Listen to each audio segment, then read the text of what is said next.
show me how to choose what's right when my feelings just aren't on my side.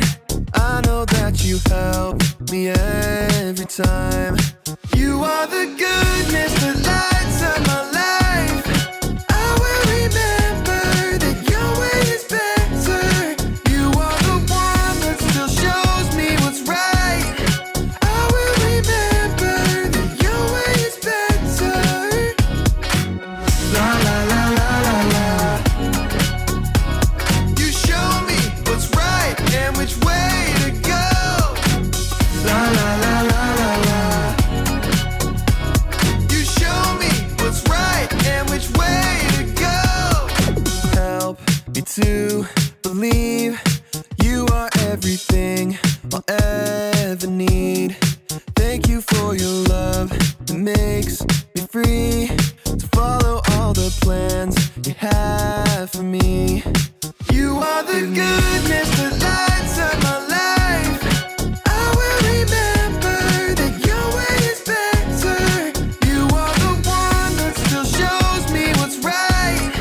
I will remember that your way is better. La la la la la la. You show me what's right and which way to go. La la la la la la. You show me what's right and which way to go. I trust you with my feelings, Jesus, you're my reason. Help me follow you, trust you with my feelings, Jesus, you're my reason. God, help me follow you. You are the goodness that lights up my life. I will remember that your way is better. You are the one that still shows me what's right. I will remember that your way is better. La la la la la la. You show me what's right and which way to go. La la la la la la. You show me what's right and which way to go.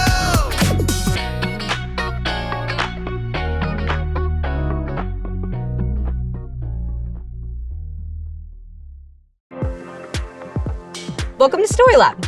This week, we're talking about a guy who had the perfect chance to give a mean guy some serious payback. Was that an echo? Serious payback.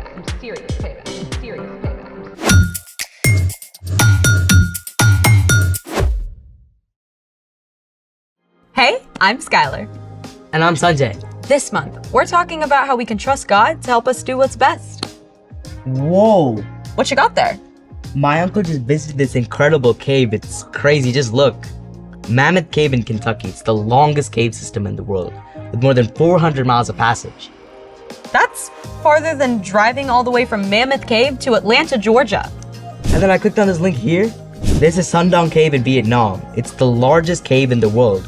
It's so big that trees grow inside parts of it. Cave trees. Plus, the Waitomo glowworm caves in New Zealand. So those lights are Glowworms. Thousands of bright blue glowworms. pretty impressive. But you should know that I, too, know a little something about caves. Really? Care to test it? Let's play it! Welcome to You Don't Know a Cave from a Hole in the Ground. Long name for a game show, Kind of aggressive too. right? First question is to Skylar. What do you call the activity of exploring a cave? Easy. Spelunking. That is correct. Next question, Sanjay. Are these formations stalactites or stalagmites? Well, a stalagmite has a G in it, which reminds us that it grows up from the ground.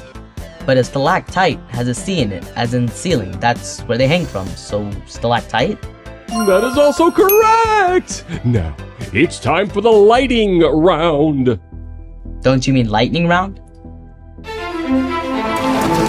Oh, I get it. Lighting round. Okay, here we go. Skylar, This flying mammal can often be found sleeping in caves. Bats. Correct!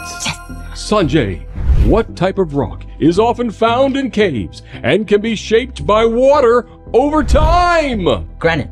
Oh, that's wrong. It's limestone. Back to Skylar. This category of cave-dwelling animal has no eyesight or skin coloring. Spiders? Oh, it's wrong. The answer is troglobites. Okay, Sanjay, the 3 deepest caves are in Georgia, the country, or is it Georgia, the state? Georgia, the country. That's correct! And now, for the tiebreaker! A piece of feldspar has been acted upon by hydrothermal alteration and low-pressure metamorphism. What is the pH level of the resulting kaolinite, and why? That's impossible to answer. Totally. First of all, we would need to know the hydrolysis reaction of the potassium leaching from feldspat's silicate framework, not to mention the status of the aluminum octahedral sheets interleaved with silicon tetrahedral sheets toward forming that phyllosilicate clay. Well done! Good game. And now it's time for The story before the story. Today, we're in the book of 1 Samuel, where we read about a man named Saul, who was the first king of Israel. But Saul didn't follow God. So, God told the prophet Samuel to anoint David as the next king. When David killed the giant Goliath, Saul welcomed David to the palace to serve him. But as David gained success and popularity, Saul became jealous and tried to kill him. David escaped into the wilderness with a band of outcasts. David lived on the run from Saul for nearly 10 years. Which is where our story starts. Take it away. Hey everyone, I'm Erica. Even though David had done nothing wrong, Saul refused to give up pursuing him. When Saul heard that David was in the desert of En-Gedi, Saul took 3,000 of his best soldiers and led them on the chase. When this guy has a bad idea, he really commits to it, right? When Saul and his men arrived at a place called the Rocky Cliffs of the Wild Goats, Saul needed, let's call it a rest stop. So he went into a cave for a little privacy. But newsflash! This happened to be the very same cave in which David and his friends were hiding. From the darkness of the cave, David could see Saul, but Saul couldn't see him. Golden opportunity, bro. He's right there. Huh? But he's still king! Hey, didn't God say, I will hand your enemy over to you? Then you can deal with him as you want to. Oh, I don't know. Do you want to be hiding in caves the rest of your life? Huh? David had every reason in the world to hate Saul. First, David already knew he was supposed to be the next king. And second, David had served Saul well. He had never done anything to hurt Saul. And yet Saul was determined to kill him. So what would you do if you had the chance to get even with someone who was mean to you? Here's what happened. Ever so slowly, David crawled toward Saul. He was careful not to make a sound. David inched his way forward until he was 20 feet away. 10 feet away. Saul had no idea his enemy was right behind him. David chose not to hurt Saul. Instead, he simply cut off a piece of Saul's robe as proof that he could have hurt Saul. But when Saul left the cave, David felt sorry for even that one small act against Saul. He followed Saul out of the cave and called out, King Saul, my master, why do you listen when men say David is trying to harm you? Saul turned around. He must have been completely shocked. Look at this piece of your robe. I cut off the corner, but I didn't kill you. Who do you think you're chasing? I'm no one important. May the Lord be our judge. May he decide between us and stand up for me.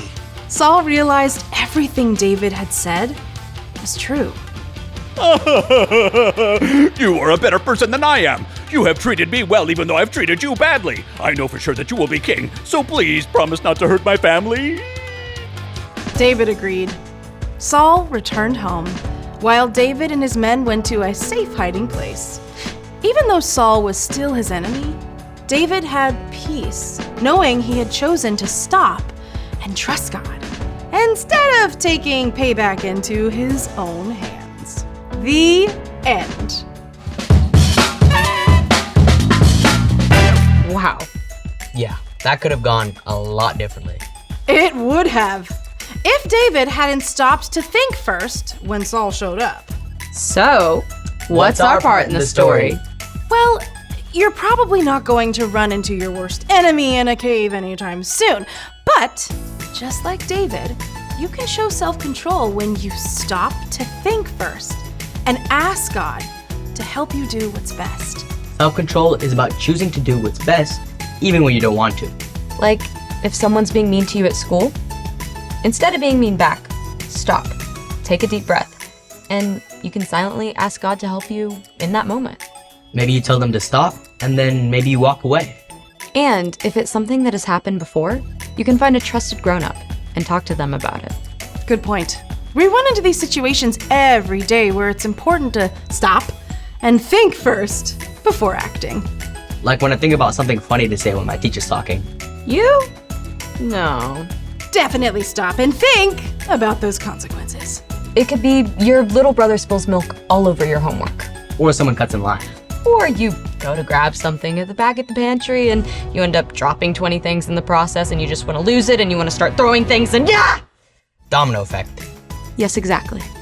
All good times to take a deep breath and think before you act. God can give you the power to show self-control when you ask, and you can look at Jesus too. He had all of the power in the world, even though he could have just done it, just like that. You've got it. See y'all next time. Bye.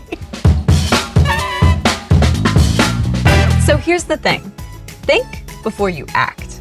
I think I'm gonna check out some more awesome caves. But first, some cave snacks. Rock candy. I love this stuff. Thanks for joining us in the Story Lab. See you next time. Time to gear up. Let's go. Crystal Caves in Bermuda.